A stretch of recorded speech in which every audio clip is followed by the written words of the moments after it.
On the night of December 20th, 1970, hundreds of people gathered inside Tucson's most glamorous hotel, the Pioneer.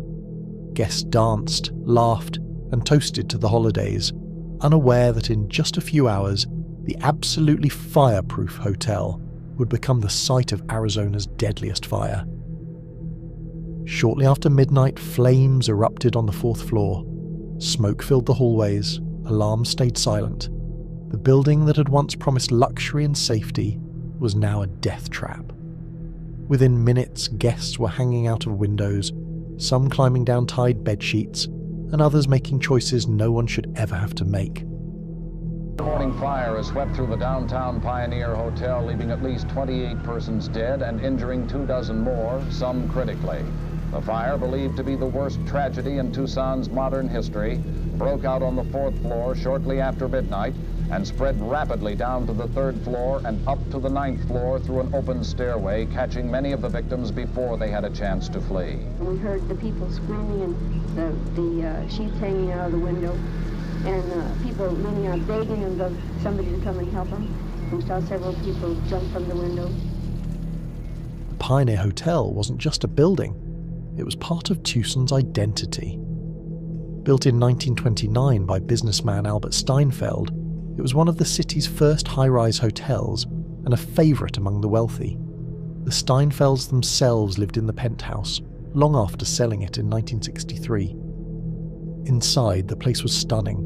Wood panelling, plush carpets, and elegant furniture. The hotel's design had fire precautions that seemed advanced for the 1930s.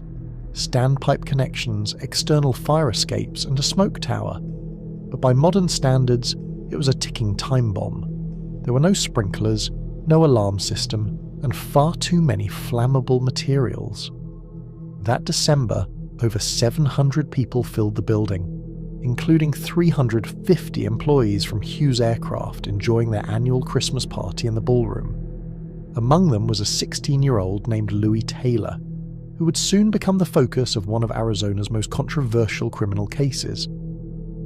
Just after midnight, 2 separate fires broke out on the 4th floor. No one noticed immediately, but when they did, it spread fast.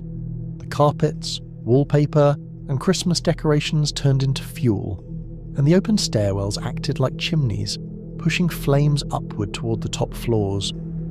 People on the lower levels rushed out, many still in their party clothes. Others tried to fight the fire, but it was hopeless. Within minutes, the upper floors were completely cut off by walls of heat and smoke. Guests screamed from windows, waving towels and flashlights, hoping someone would see them in the chaos below. At 12:19 a.m., Tucson's emergency dispatchers received 3 separate calls about a fire at the Pioneer Hotel. Some firefighters initially thought they were prank calls until they saw the orange glow lighting up the city skyline. Within minutes, the first fire engines arrived, calling for all available backup. Firefighters quickly realized their ladders only reached 8 of the building's 11 floors. Those trapped above had to improvise, tying bedsheets together, sliding down pipes, or jumping from windows. 6 guests managed to shimmy down a copper pipe to safety. Others weren't as lucky. Some jumped after tossing out mattresses, hoping to soften the fall. Inside, communication was a nightmare. Stairwells had no floor markings, radios were limited, and firefighters struggled to coordinate. Despite the confusion, they fought their way floor by floor, trying to save as many people as possible. By 1:16 a.m., the blaze was under control. The hotel was blackened, windows shattered, and the air thick with smoke. Firefighters began searching the upper floors, hoping for survivors. What they found instead was tragedy. 28 people dead, including former hotel owner Harold Steinfeld and his wife. One more person would later die in hospital, bringing the total death toll to 29. The community was stunned. Tucson had never seen a fire like this before. It didn't just destroy a building, it shattered the city's sense of safety.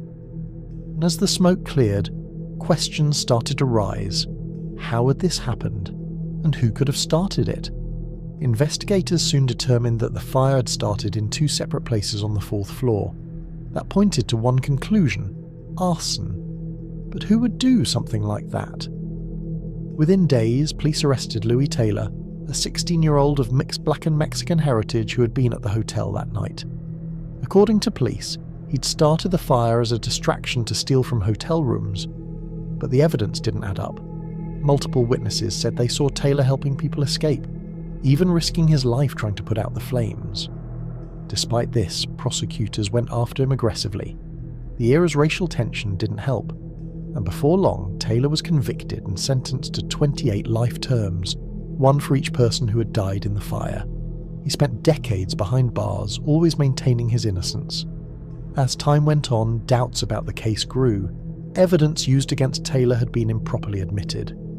Modern fire science began to challenge the original findings. By 2012, the Arizona Justice Project stepped in, arguing that the cause of the fire couldn't be determined as arson with today's forensic standards, and that Taylor's conviction had been built on weak evidence and prejudice. It's where we found him a decade ago when we first began looking into this case with Court TV.